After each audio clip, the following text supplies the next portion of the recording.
আজকে মনে হয় কেন সেদিন আমরা জীবন দিলাম। মুক্তিযুদ্ধের যে মূল চেতনা, সাম্য, মানবিক মর্যাদা, সামাজিক সুবিচার কোথায়? এই আওয়ামী লীগ এসে মুক্তিযুদ্ধের চেতনাকে ধূলিসাৎ করে দিয়েছে। আজকে এই দেশ চোরের দেশ। মেজর ছিলেন, তার সাথে একটা বেতার সেট ছিল। বেতার সেটের নির্দেশ আসলো সিলেটের কাছে 4-5 গুর্খা ব্যাটালিয়ন নামে একটি গুর্খা ব্যাটালিয়নকে ভারতীয় বাহিনী হেলিকপ্টারে ড্রপ করেছে আমাদের কানাইঘাট থেকে যেতে হবে ওই বাহিনীর সাথে যোগ দেওয়ার জন্যে। মেজর জিয়া আমাকে এবং মেজর জিয়াউদ্দিনকে ডাকলেন একটি ম্যাপ নিয়ে।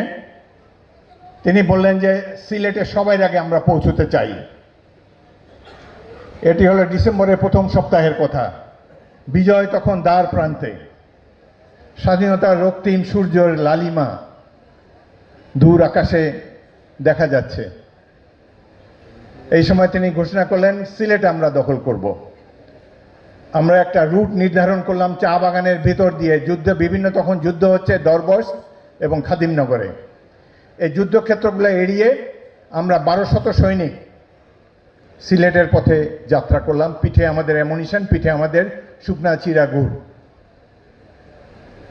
4 দিন চলার পর খাদ্য শেষ হয়ে গেল, কিন্তু আমরা শত্রু এড়িয়ে ধীরে ধীরে সিলেটের দিকে এগিয়ে চলেছি।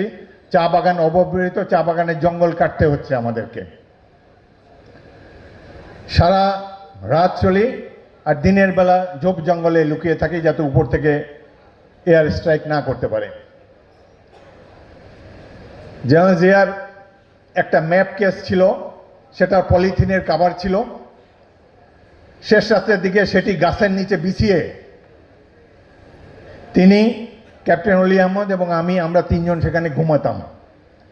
শুয়ে শুয়ে, যেহেতু সামনে স্বাধীনতার দ্বার প্রান্তে আমরা উপস্থিত, অনেক কথা তিনি বলতেন। একটি কথা আমার আজীবন স্মরণে থাকবে। তিনি বলেছেন, আচ্ছা পাঞ্জাবিদেরকে তো তাড়ালাম, এখন আবার এই শিখেরা এবং এই ভারতীয়রা বাংলাদেশে আবার জেকে বসবে না তো? আমি প্রবল প্রতিবাদ করেছি, স্যার এত বড় মুক্তিযুদ্ধ, কি বীর বিক্রমে বাংলাদেশে মানুষ যুদ্ধ করেছে, এই দেশকে কেউ কখনো দখল করে রাখতে পারবে না। কিন্তু তার সংশয় কাটে না।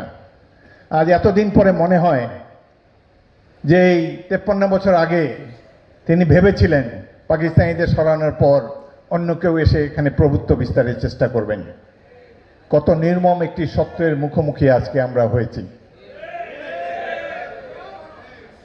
চা বাগান পার হয়েই হঠাৎ দেখি সামনে, একদিন সারাদিন অভুক্ত থাকার পর হঠাৎ দেখি সামনে একটা সাদা রঙের বিল্ডিং টিলার উপরে।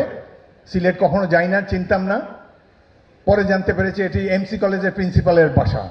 সেটি হলো সিলেট শহরে পাকিস্তানিদের ঘাঁটি। আমরা সকাল হওয়ার সাথে সাথে আরেকটা টিলের উপরে যখন উঠলাম, তখন তারা চিৎকার করে আমাদের পরিচয় জানতে চায়, আমরা কারা। আমাদের পরনে খাকির পোশাক, হাতে চাইনিজ ওয়েপন।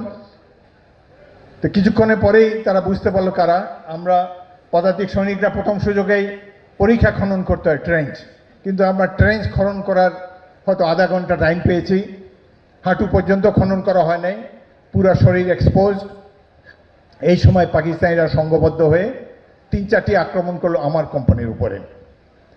আমার 18 জন সৈনিক শহীদ হলো। আমার সবচেয়ে সাহসী প্লাটুন কমান্ডার সুবেদার ফয়েজ বীরুত্তম শহীদ হলেন। ইনফ্যান্ট্রি কোম্পানিতে 2টা মেশিন গান থাকে, আমার 2টা মেশিন গানই যারা চালায় 3-6 জন শহীদ হয়ে গেল। ভয়াবহ সেই যুদ্ধ। ভেবেছিলাম এটাই হবে আজকে আমাদের শেষ দিন। সেই সময় হঠাৎ করে ভারতীয় মেজর আমাকে বললো, এতদিন তার ওয়্যারলেস সেট কাজ করে নাই। হঠাৎ বললো যে আমি চা বাগানের মধ্যে ওয়্যারলেস সেট কাজ করে না, এখন আমি যোগাযোগ করতে পারছি আমার গোলন্দাজ বাহিনীর সাথে, তোমার কি ফায়ার সাপোর্ট লাগবে নাকি? আমি বললাম যে না, আমাদের আর ফায়ার সাপোর্ট, আমরা যেহেতু হাতাহাতি যুদ্ধ করেছি, অলরেডি আমার 18 জন শহীদ হয়েছে, এখন যদি পারেন তাহলে একটা বিমান সর্টি নিয়ে আসেন। আধা ঘন্টার মধ্যে ভারতীয় 2টি মিগ বিমান এসে সিলেট এমসি কলেজের প্রিন্সিপালের বাসায় যতগুলো বাংকার ছিল মুহুর্মুহু রকেট নিক্ষেপ করে এগুলোকে ধূলিসাৎ করে দিল। এই যে সারাদিন ব্যাপী যুদ্ধে, এই যুদ্ধে তৎকালীন সদ্য প্রমোশনপ্রাপ্ত লেফটেন্যান্ট কর্নেল জিয়াউর রহমান আমার চাইতে 600 গজ পেছনেই ছিলেন। বেতার সেটে মুহূর্তে মুহূর্তে আমাকে জিজ্ঞেস করেন, হাফিজ রিপোর্ট সিচুয়েশন, এটা করো ওটা করো, যুদ্ধকালীন যেসব নির্দেশ দিতে হয়। যুদ্ধ অত্যন্ত ভয়াবহ, জীবন মৃত্যু 1 সেকেন্ডের ব্যাপার। চোখের সামনে কতজনকে মৃত্যুবরণ করতে দেখেছি।